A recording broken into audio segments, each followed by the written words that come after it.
नमस्कारम। सभी भक्तजनों को राम राम।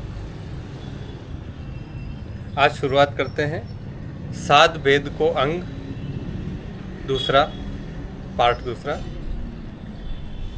महाराज जी फरमाते हैं, सबके माय शकल सु न्यारा, मरम लखे कोई बिरला, जन सुखराम देत है हाका, मारत है नित किरला।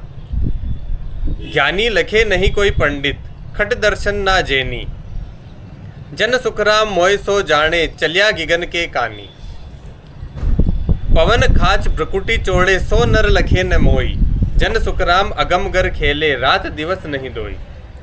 महाराज फरमाते हैं कि सबके अंदर सबसे अलग हूँ, बिरले ही मरम को जानते हैं। महाराज फरमाते हैं कि आवाज़ देकर कहता हूँ, यह नित निर्णय करना मारना है।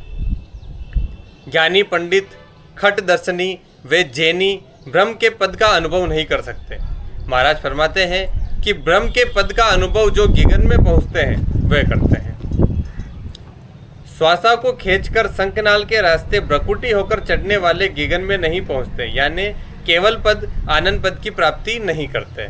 महाराज फरमाते हैं कि जो संत अगमगर यानी केवल पद आनंद पद में पहुंचते हैं वहाँ रात दिन नहीं होते। मन हर काम नहीं पाउना, सूरत निरत नहीं एको, जन सुखराम देहसु न्यारा, परे परम पद देखो। परम पद में मन कामना श्वासा सूरत निरत ये नहीं, वो पद देही से भी अलग है, उसका अनुभव करो। महाराज फरमाते हैं कि देखिए, हम इस संसार में रहते हैं तो हमें साक्षी बनकर रहना चाहिए। अब संसार में साक्षी बनकर कैसे रहा जा सकता है? अगर हम ज्ञानी हो जाएंगे, पंडित हो जाएंगे, तो हमारा साक्षी बनना स्वीकार्य नहीं होगा।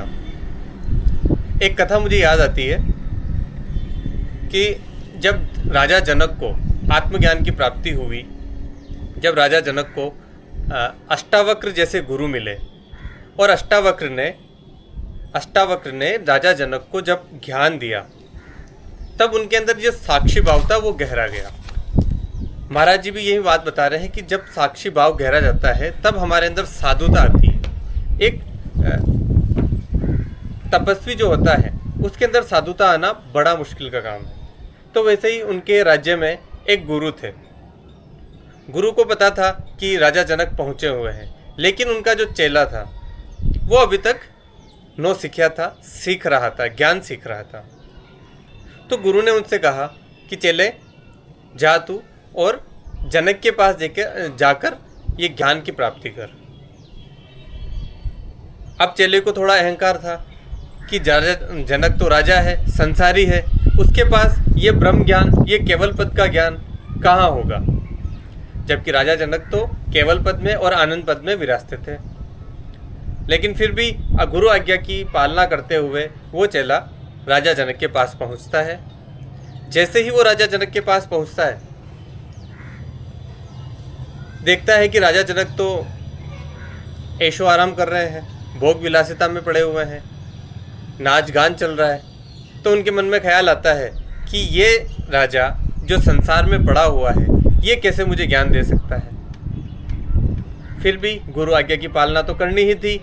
वो गुरु आज्ञा की पालना करते हुए राजा जनक के समकक्ष पहुँचते हैं और राजा जनक को कहते हैं कि मुझे गुरु ने भेजा है और मुझे आपसे कुछ ज्ञान प्राप्त करने के लिए बोला है। राजा जनक देख लेते हैं, क्योंकि जनक तो पहुंचे हुए थे, जनक तो साक्षी भाव में रमे हुए थे। तो जनक कहते हैं कि आइए महाराज, पधारिए, आपका स्वागत है, और कह दीजिए कि आज आप आराम कर लीजिए, हम सुबह इस ब्रह्म पद पर, इस ब्रह्म ज्ञान पर चर्चा करेंगे। वो बड़ा अहंकार में ग्रसित होकर कि हाँ, राजा जनक को क्या मुझे ये सुबह ज्ञान देगा, क्या मुझे ये बताएगा, क्योंकि इसके पास तो ना तो कोई ज्ञान है, ना इसके पास कहने को कुछ है। कोई बात नहीं, अपन सो जाते हैं। तो रात के उनके रात्रि विश्राम उन्होंने वहाँ किया। सुबह जब उठे तो राजा जनक ने कहा कि चलो हम नहा के आ जाते हैं, नदी के ऊपर नहा के आ जाते हैं। तो साधु ने कहा चलो, और साधु के पास क्या था, 2 लंगोट थी। एक लंगोट उन्होंने वहीं छोड़ दी जहाँ शयन कक्ष में वहाँ रुके हुए थे, और दूसरी लंगोट लिए वो वहाँ से चल दिए। एक लंगोट उन्होंने शयन कक्ष में छोड़ दी और दूसरी लंगोट लेके वो नदी किनारे चल दिए। जैसे ही वो नदी किनारे पहुँचते हैं, उनके मन में होता है कि राजा, वो जनक से पूछते हैं कि राजा, मेरे गुरु ने आपके पास मुझे क्यों भेजा, जबकि आप तो इस संसार में पड़े हुए हैं, आप मुझे क्या ब्रह्म का ज्ञान देंगे। राजा जनक मुस्कुराते हैं, कहते चलिए हम ये बात बाद में करेंगे, पहले हम नहा लेते हैं। जैसे ही वो नदी किनारे पहुंचते हैं, इधर से वो पीछे देखते हैं कि पीछे उनका महल धू धू कर जलने लगता है। महल जलता देख वो साधु, वो शिष्य चिल्लाता है जोर से कि भागिए राजा भागिए, आपका महल जल रहा है। राजा ने कहा मेरा? जनक कहते चौंक के बोलते मेरा नहीं, मेरा कुछ नहीं जल रहा है। ये पत्थर का और रेत ईंट पत्थर का बना हुआ महल ये जल रहा है, मेरा इसमें कुछ नहीं जल रहा, मैं तो हूँ ही नहीं यहाँ। एकदम उसे चोट लगती है, चौंक जाता है कि इतना बड़ा राजा होकर उन्हें चिंता ही नहीं है, जबकि उन्हें उस लंगोट की चिंता हो रही होती है जो लंगोट उस महल में पड़ी हुई थी। वो चिंता करते हैं कि राजा फिर मेरी लंगोट का क्या होगा। ऐसा करते हुए दौड़ते हुए वो महल की तरफ भागता है। जैसे ही वो महल की तरफ भागता है, बीच में भागते भागते भागते उन्हें स्मरण आता है कि मैं सिर्फ एक लंगोट के लिए दौड़ा जा रहा हूँ और राजा जनक जो अपना महल जल रहा है उसकी बिना परवाह किए वो आराम से नहा रहे हैं। तो इस सहजता का नाम, इस भाव का नाम, ये सहजता तब आती है जब हम अपने साक्षी भाव में रहते हैं कि मेरा यहाँ कुछ नहीं है, मैं यहाँ जो कुछ भी कर रहा हूँ इसमें मेरा कर्ता का भाव है ही नहीं। जब कर्ता का भाव विदा हो जाता है तब साक्षी भाव गहराता है। देखिए, इस मृत्यु लोक के अंदर हम सब शव की तरह जी रहे हैं। जैसा एक शव होता है ना, उस तरीके से हम चल रहे हैं। बेहोशी की हालत में हम चल रहे हैं, सपने की हालत में हम चल रहे हैं। जिसकी ये सपना, जिसका ये निद्रा टूट जाती है, जिसे ये समझ में आ जाता है कि ये सब कुछ नाटक है, उसे उसके सारे दुख, सारी पीड़ाएं, सारे संताप विदा हो जाते हैं। राजा जनक को ये सब कुछ समझ में आ चुका था। राजा जनक को ये भली बाती एहसास था कि मेरा यहाँ कुछ भी नहीं है। अगर महल जल रहा है तो मेरा नहीं जल रहा है, ये सबका जल रहा है। हमारी अगर छोटा सा नुकसान हो जाता है तब हम हाय तौबा मचा देते हैं। लेकिन एक जो ज्ञानी है, जो ध्यानी है, जिसे पता है कि यहाँ मैं सब कुछ टेम्परेरी है और मैं भी यहाँ टेम्परेरी हूँ, तो उसे वो किसी से संबंध नहीं जोड़ता। हाँ, सबका भोग करता है लेकिन उसमें उलझता नहीं है। वो नदी वाली स्थिति में रहता है कि नदी में वो बहता नहीं है, नदी के किनारे बैठना सीख जाता है। ये बात जब उस शिष्य को पता चली तो वो तुरंत दौड़ा हुआ आता है और जनक के पैरों में गिर जाता है और जनक को कहता है कि मुझे ये ज्ञान अब प्राप्त हो गया, अब मुझे पता चल गया कि मुझे यहाँ कैसे रहना है। तो महाराज यहाँ समझा रहे हैं कि तपसी तपे तपस्या साजे, फिर आचार चलावे, जन सुखराम साधगत जीणी, ऊ पंथ हाथ न आवे। तपसी तपस्या करने की साधना करते हैं, आचार रखते हैं। महाराज फरमाते हैं कि साधा की गति जीणी है, उस साधन को वे जानते नहीं। जोगी जंगम फरक फकीरा, खट दर्शन जग सारा, जन सुखराम साधगत जीणी, ये नहीं लखे लखारा। जोगी जंगम फकीर खट दर्शनी व सारा जगत साधगत जीणी यानी सत्य स्वरूप आनंद पद की प्राप्ति का ज्ञान नहीं जानते। सभी इन्हीं में लगे हुए हैं कि कोई त्यागी बन जाता है, लेकिन त्यागी कब बनेगा? यह संसार छोड़ के भागने को त्यागी नहीं कहते, वो भगोड़े कहलाते हैं, वो सन्यासी नहीं कहलाते। सन्यास का सिर्फ इतना सा अर्थ होता है कि सन्यास, संसार में रहो लेकिन संसार आपके ऊपर हावी ना हो। एक उदाहरण से समझाता हूँ। एक राजा अपना रथ लेकर चल रहे थे। उन्होंने देखा कि एक गरीब, एक भिखारी बैठा हुआ है। राजा उसके पास पहुँचते हैं और उससे पूछते हैं। वो बहुत बड़ी दीनहीन हालत में होता है। राजा देखते हैं कि वो भिखारी बड़ी दीनहीन हालत में वहाँ बैठा हुआ है। राजा को दया आ जाती है। राजा उससे पूछते हैं कि आप कहाँ जा रहे हैं? आप मेरे रथ के अंदर आकर बैठ जाइए, मैं आपको वहाँ छोड़ देता हूँ। वो भिखारी पहले तो कंपकपा जाता है, डरता है, सहम जाता है कि राजा के रथ में मैं कैसे बैठूँ। फिर भी राजा की तरफ देखकर उसे थोड़ा करुणा का भाव नजर आते हैं, तो वो राजा के रथ में बैठ जाता है। जैसे ही वो राजा के रथ में बैठता है, उसके साथ में एक पोटली होती है, उस पोटली को वो सर पे ले लेता है। तो राजा कहते हैं कि इस पोटली को सर पे क्यों ले रखा है, इस पोटली को तो नीचे रख दीजिए, आराम से बैठिए। तो कहता नहीं, पोटली को कैसे मैं नीचे रख दूँ, यही तो मेरी सारी पूंजी है, यही तो सब कुछ मैंने इकट्ठा किया है। देखिए, जो गरीब है वो भी इकट्ठा कर रहा है, जो अमीर है वो भी इकट्ठा कर रहा है। हम सारा संसार लिए अपने सर पर लिए घूमते बैठते हैं। हम कहाँ जा रहे हैं, किसके साथ जा रहे हैं, हमें उससे कोई मतलब नहीं। परमात्मा हमारे साथ है, फिर भी हम ये संसार की गठरी, संसार की चिंताएं, संसार के दुख अपने सर पर उस गठरी नुमा लेकर चल रहे हैं।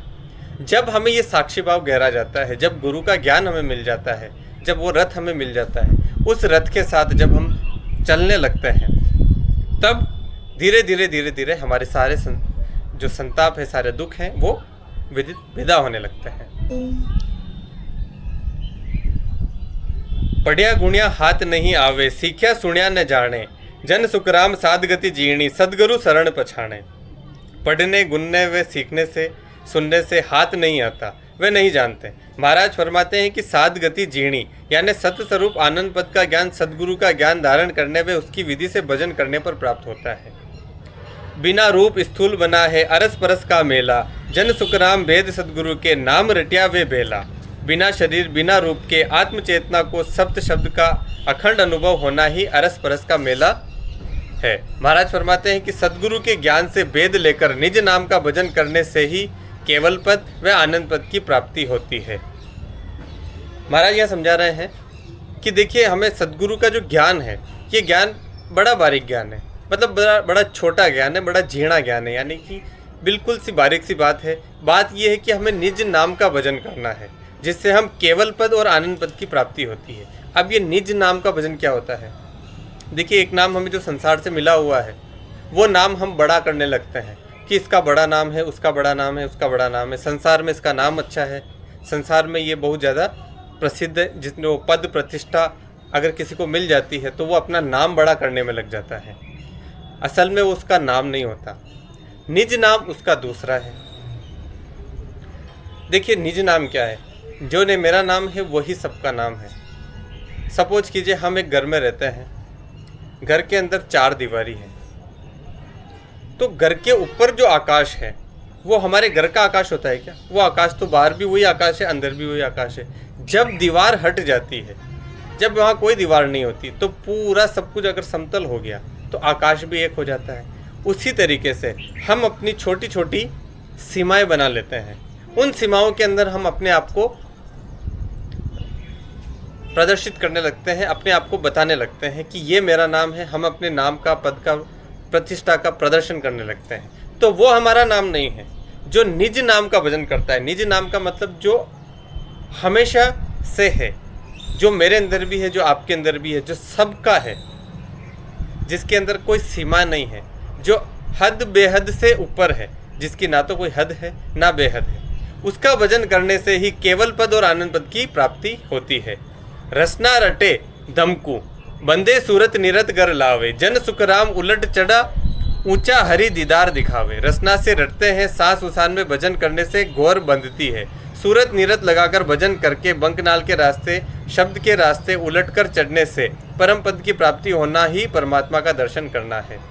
महाराज यह समझा रहे हैं कि रसना से रटते हैं, सांस उश्वास से भजन करने से घोर बंधती है। यहाँ रसना का मतलब होता है जिह्वा। ये जिह्वा है, ये 2 तरीके से काम करती है। या महाराज भजन की विधि बता रहे हैं कि भजन की विधि हमें कैसे करनी है। देखिए, जीवा जो होती है वो 2 तरीके से काम करती है। एक जीवा जो होती है वो बोलने का काम करती है, और जो जीवा है वो रसना का काम भी करती है। रसना का मतलब होता है वो स्वाद लेने का काम करती है।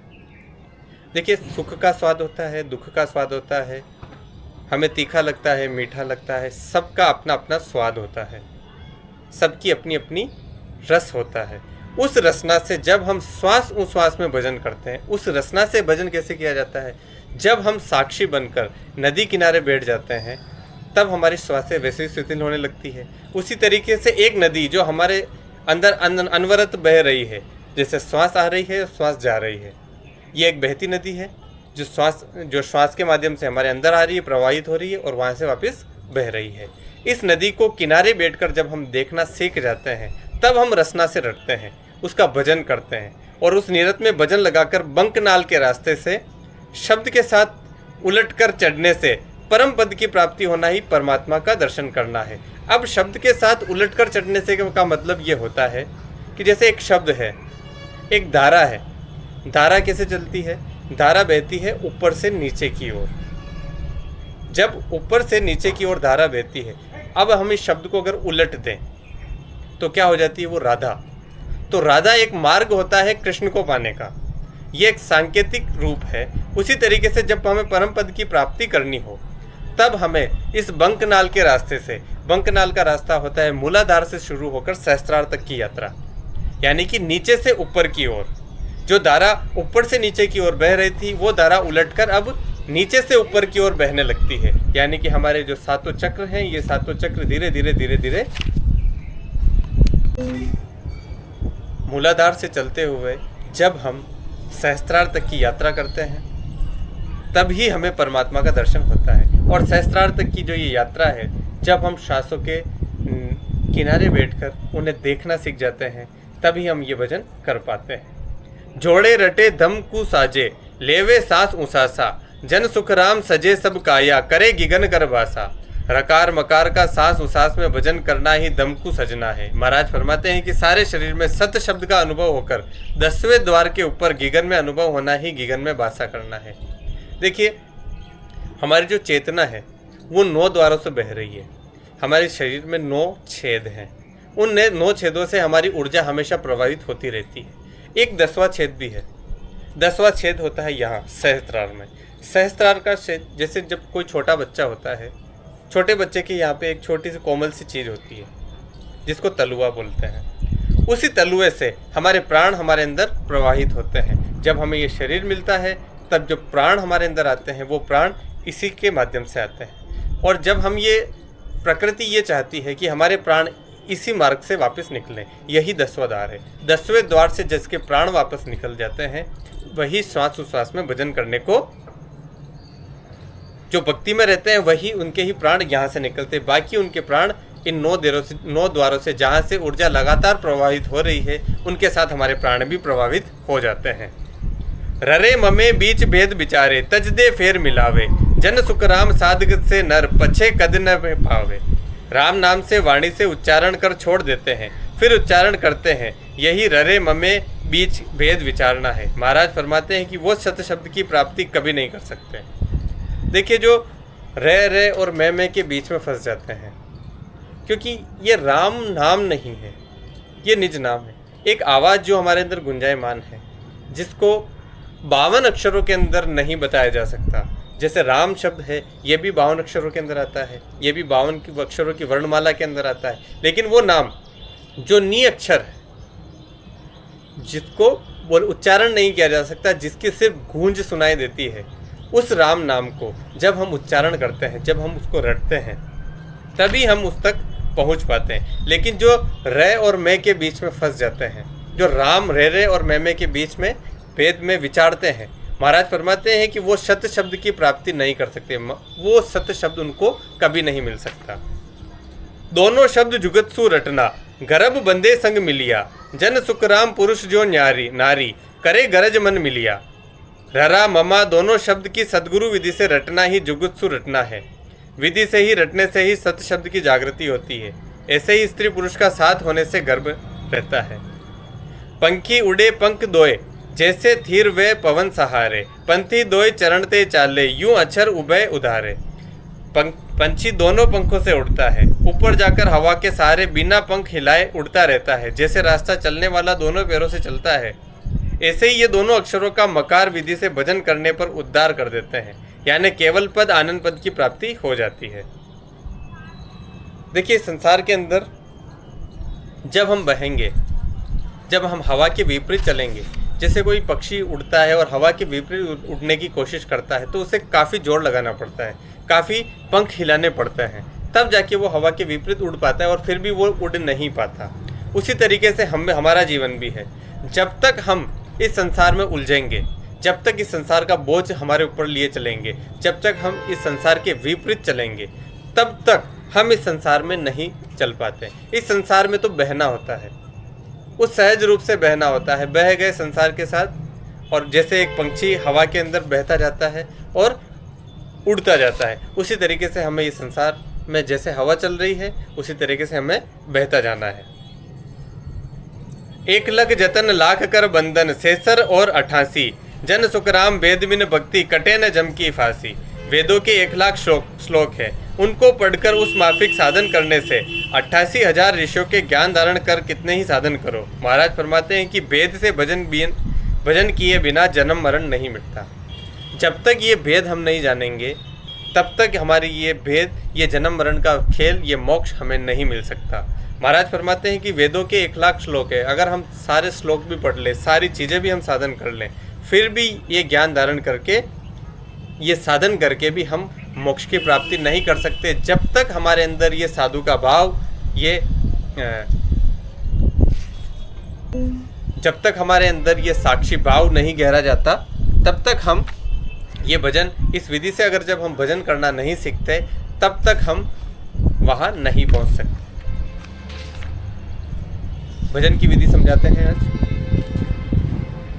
देखिए, ये ध्यान की एक छोटी सी विधि है जिसे सहज योग भी बोला जाता है, राज योग भी बोला जाता है। ये योग हम कभी भी कर सकते हैं। काफ़ी सरल ये विधि है, कुछ नहीं करना है हमें।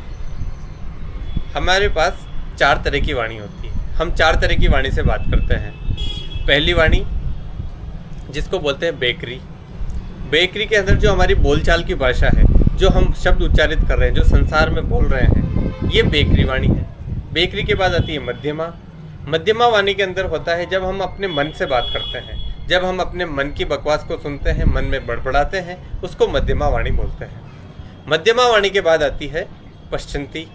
पश्चंती वो वाणी है जब ये शरीर की वाणी, यानी मुंह की वाणी, जीवा जब हमारी शांत हो जाती है, मन जब हमारा शांत हो जाता है, जब ना तो मन की बकवास है ना शरीर की बकवास है, जब हम ध्यान में बैठ जाते हैं, तब एक गूंज सुनाई देती है, एक बारीक सी हमें आवाज़ सुनाई देती है। वो गूंज होती है हमारे सांस को बहने की।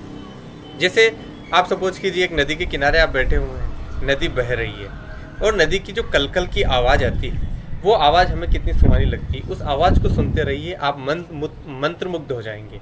उसी तरीके से जब हमारे अंदर जो नदी बह रही है, ये श्वासों रूपी नदी बह रही है, इस नदी को जब हम देखते जाते हैं, देखते जाते हैं, देखते जाते हैं, तो वहाँ से एक आवाज़ सुनाई देती है। जब हम उस आवाज़ को पकड़ लेते हैं, तब वो हमारा भजन चलने लगता है। तब हमारा ध्यान मन से और शरीर से हट के उस आवाज़ के ऊपर केंद्रित हो जाता है। जब हम उस नदी के साथ बहने लगते हैं, जब हम श्वास के साथ बहने लगते हैं, तब हमारे अंदर साक्षी भाव गहराने लगता है। और जैसे जैसे जैसे जैसे हमारे अंदर साक्षी भाव गहराएगा, हमारे सारे दुख, सारी पीड़ाएं, सारे संताप दूर होते चले जाएंगे। तो ये एक शानदार विधि है। जब भी बैठें, अपनी रीढ़ की हड्डी सीधी करके बैठें, आंखें बंद करें, हल्का सा चेहरा ऊपर रखें,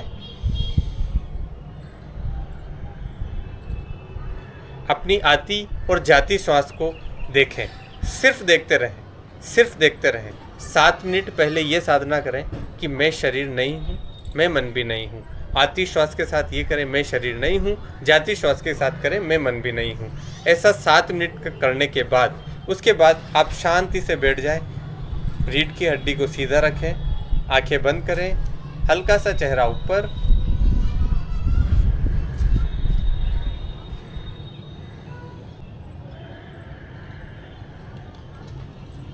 श्वासों की गति को देखें। जैसे श्वास बह रही है उसके साथ बहें, जैसे श्वास नीचे जा रही है वैसे नीचे जाएं, जैसे श्वास वापस ऊपर आ रही है वैसे ऊपर आए।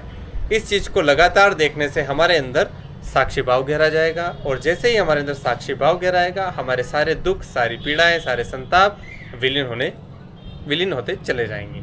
ये था सात वेद का अंग। नमस्कार, राम राम।